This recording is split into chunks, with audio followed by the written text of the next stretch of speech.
In today's video I'm going to show you how to make a bunch of different Christmas treats. I'm from Denmark and I've never actually shown you how to make anything Danish before, so I just thought it would be a good idea to show you how to make some Christmas treats from Denmark because we have the yummiest Christmas treats here. I'm pretty sure all the recipes I'm showing you was from Denmark originally, but I'm not completely sure because all the recipes are really old. But what I do know for sure is that most people in Denmark know and love all these treats and eat them every year around Christmas. If you enjoyed the video, then don't forget to give it a thumbs up, and please let me know if you want me to make more videos about Denmark or about things from Denmark, because I would definitely do it. But let's make the treats. The first thing I'm going to show you how to make is Vaniljekranse. These are just round vanilla flavored cookies with a hole in the middle. Vaniljekranse are my favorite Christmas cookie. They're so crunchy and they taste really sweet. To make them you'll need 250 grams of flour, 175 grams of sugar, 200 grams of butter, 1 egg, 75 grams of almonds and 1 vanilla bean. We're gonna start by removing all the seeds from the vanilla bean. I think it's easiest just to cut them in half, both the long way and then the short way, and then just use the back of a knife to scrape out all the seeds. When almost all the seeds are out, I take some of the sugar and rub it against the vanilla bean to get out even more of the vanilla flavor. You can also rub the sugar and the vanilla seeds to separate them, so then they're a little easier to mix with the other ingredients later. Set the vanilla bean seeds aside for now, because now we're going to make almond flour. Just place all the almonds in a blender and blend until they turn into flour.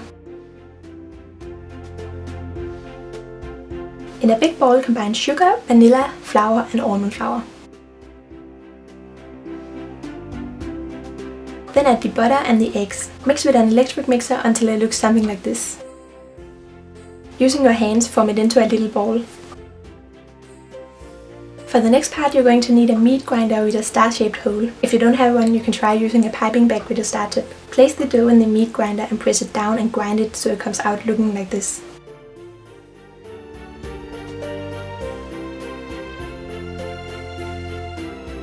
When you have a long piece of dough, break it off and shape it into a circle like this. Then place it on a cookie sheet and repeat with the rest of the dough. I got about 50 Vaniljekranse.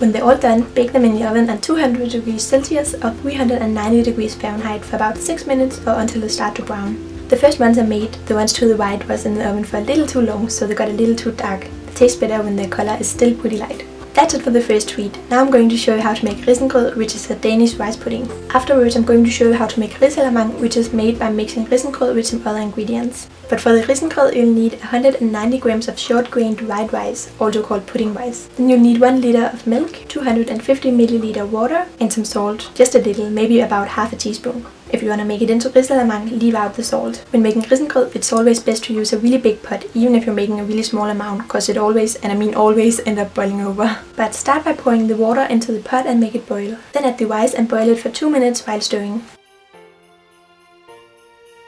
Then add the milk and stir it together. The next part is really boring. We have to let it boil for 35 minutes and we have to stay by it to stir about once a minute, because if it gets stuck on the bottom it burns really fast. I just moved a chair over to the stove and sat there waiting and stirring. I would definitely recommend to bring a book or something, because even though it's only 35 minutes, it gets really boring.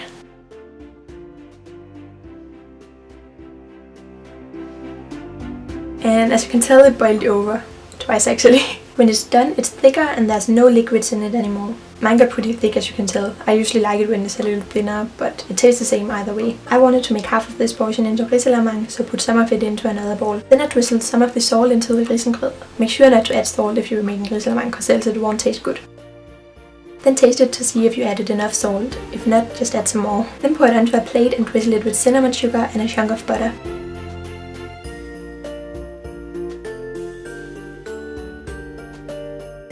Then it's ready to eat. This recipe makes enough for 4 people. In Denmark we usually eat this for dinner a few times throughout December. A lot of people make a huge portion on the 23rd of December and save half of it for the next day to make it into Risalamande, which is what we have for dessert on Christmas Eve. Now I'm going to show you how to make Risalamande. For this you'll need half a portion of cold Risengrod without salt. Then you'll need 200 milliliter of whipping cream, 1 tablespoon sugar, 1 tablespoon vanilla sugar or vanilla extract. You'll also need 50 grams of almonds, but I forgot to show them in this clip. Then on top of Risalamande we usually put cherry sauce. If you want some of that, you'll need that as well. We're going to start by boiling some water. Then we're going to add the almonds into a big bowl and pour the boiling water over it. Let it sit for a few minutes and pour in some cold water so you can touch the almonds without burning yourself. Then squeeze the almonds so the skin comes off. It should be pretty easy. If it isn't, just put them in some boiling water again. Then we're going to chop all the almonds into little pieces. In Denmark we have a tradition where on Christmas Eve we put a whole almond into the Risalamande, and the one who gets it gets a small present like some candy or a small game or something like that. We only do this when we eat it on Christmas Eve, not if we eat it the other days throughout December, but if you want to do it, just put aside one of the almonds and add it to the Risalamande later. In a small bowl, add the whipping cream and whip it with an electric mixer until it looks like whipped cream. Then add the vanilla and the sugar and mix it in. Now add the almonds and the whipped cream into the Risengrod and fold it together. This is a little easier to do if the Risengrod is a little thinner, and it also looks a little better, but it tastes exactly the same. But when it's combined, just put a few spoonfuls onto a plate. This portion makes enough for 4 people. But then we're going to heat up the cherry sauce so it's nice and warm.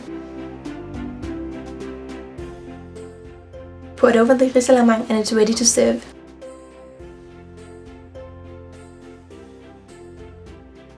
Next we're going to make pebernødder. It's tiny little cookies with spices in. There's actually pepper in them, but don't worry, you can't really taste it. For these you'll need 250 grams of flour, 125 grams of sugar, 125 grams soft butter, 50 ml of whipping cream, half a teaspoon ground cinnamon, half a teaspoon ground pepper, half a teaspoon ground cardamom, half a teaspoon fresh ginger, half a teaspoon baking powder, and half a teaspoon baking soda. Start by mixing together the butter and the sugar with an electric mixer. Then add in the whipping cream and mix until combined. In another bowl, sift together all the dry ingredients.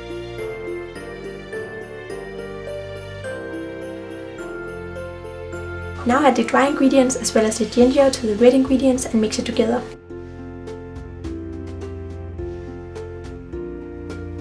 When it starts to get crumbly, you can use your hands to make it stick together and form it into a little ball.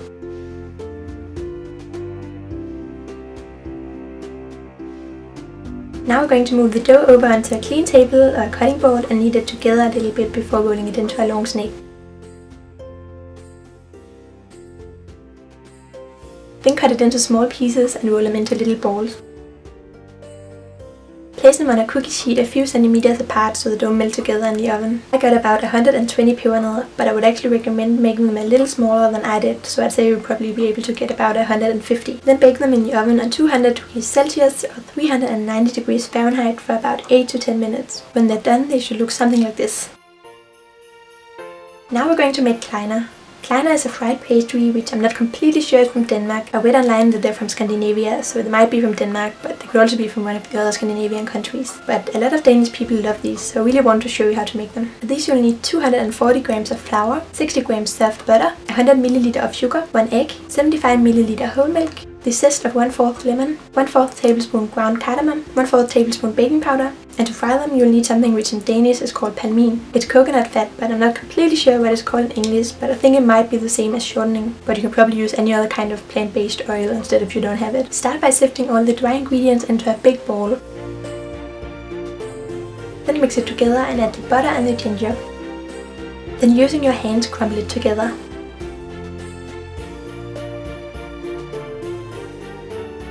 Now add the wet ingredients and mix it until fully combined.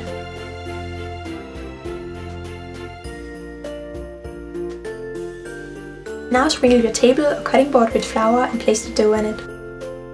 Then with a rolling pin we're going to roll it out until it's about half a centimeter thick. Then with a knife we're going to cut the dough into long strips. Then we're going to cut them the other way, but at an angle so they look like this. Then cut a small line in the middle of them.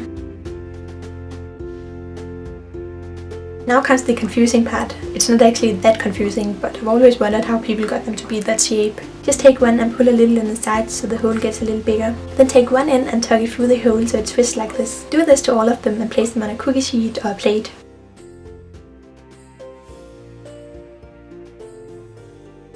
Now leave them out on the counter for an hour so they set a little. I got about 30 Kleiner from this recipe. Then it's time to fry them. Before we start, it's best to make sure we have everything we need ready, because they fry really fast so we won't have time to fry anything while frying them. You'll need a small pot with enough space for 2 or 3 Kleiner. Then you also need a lid.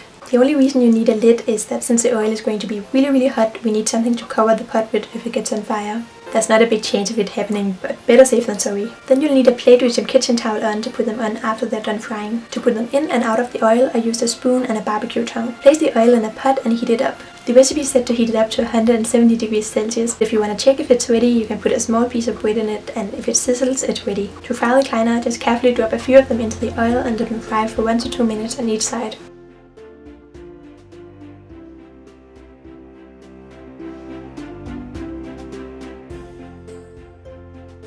When they're done, they should be thick and golden like these ones. And that's it for this treat. Next I'm going to show you how to make Æbleskiver, which is one of my favorite Christmas treats. Æble means apple, but there's not actually any apples in these. I think there might have been many years ago when people started making them. But I think these are kind of like a mixture of a pancake and a donut. They're so yummy. To make them you'll need 3 eggs, 400 milliliters of buttermilk, 100 grams of melted butter, 250 grams flour, 1 tablespoon sugar, 1/4 teaspoon salt, half a teaspoon baking soda, and 1 tablespoon vanilla. Start by dividing the egg yolks from the egg whites. Then pour the egg whites into a small ball. Add the sugar and whisk with an electric mixer until it's light and fluffy. When the egg whites are stiff enough for you to turn the ball upside down without anything falling out, they're ready. In a big bowl, sift together all the dry ingredients.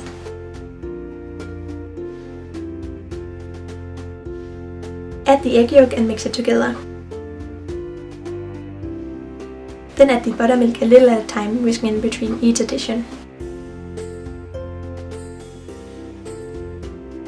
Add the melted butter and mix again. Now add the egg white and fold it in with a spatula.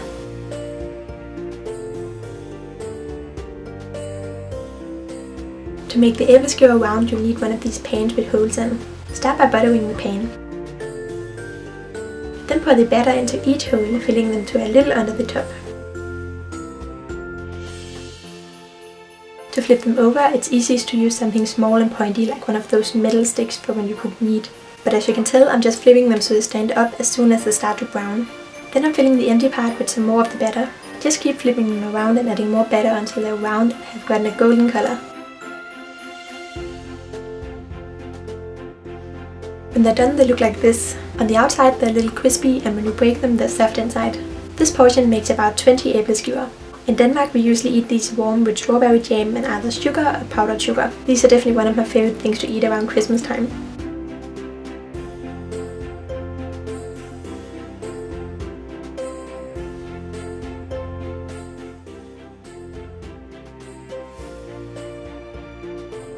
The last treat I'm going to show you how to make are Honningkagehjerter. In Denmark we usually buy these in stores, since the dough in most recipes has to rest for about a month and no one wants to wait that long to have them. I found a recipe that don't have to rest and they taste really good, but they probably won't taste quite as good as the kinds that has to rest for a month. But to make these you'll need 500 grams of flour, 125 grams of butter, 150 grams brown sugar, 150 grams honey, 2 eggs, 1 teaspoon ammonium bicarbonate, 1 teaspoon ground cinnamon, 1 teaspoon ground ginger, and 1 teaspoon ground cloves. To decorate them you need chocolate, and if you want you can also use some Christmas themed sprinkles. To a medium sized pot add the brown sugar, the butter and the honey.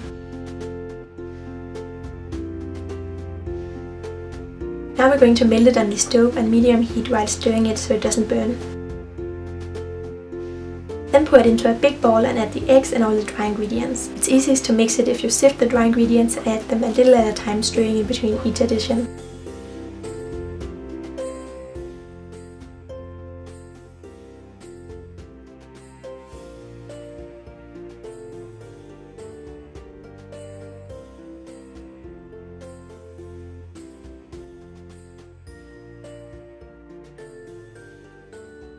When it's all mixed together, form it into a ball using your hands. Then put the dough in the fridge to chill for a few hours. Now we're going to make the hearts. Start by rolling out the dough with a rolling pin until it's about 1 centimeter thick. Then using a heart-shaped cookie cutter, we're going to cut out a bunch of hearts. You can make them as big or as small as you want. I got 18 big hearts from this recipe.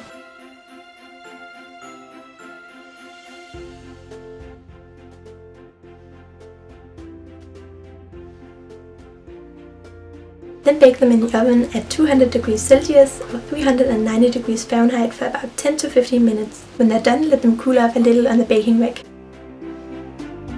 Now melt the chocolate. Then we're going to cover all the hearts in it. If you want to decorate with sprinkles, you can add them now. When the chocolate has hardened, they're ready to eat.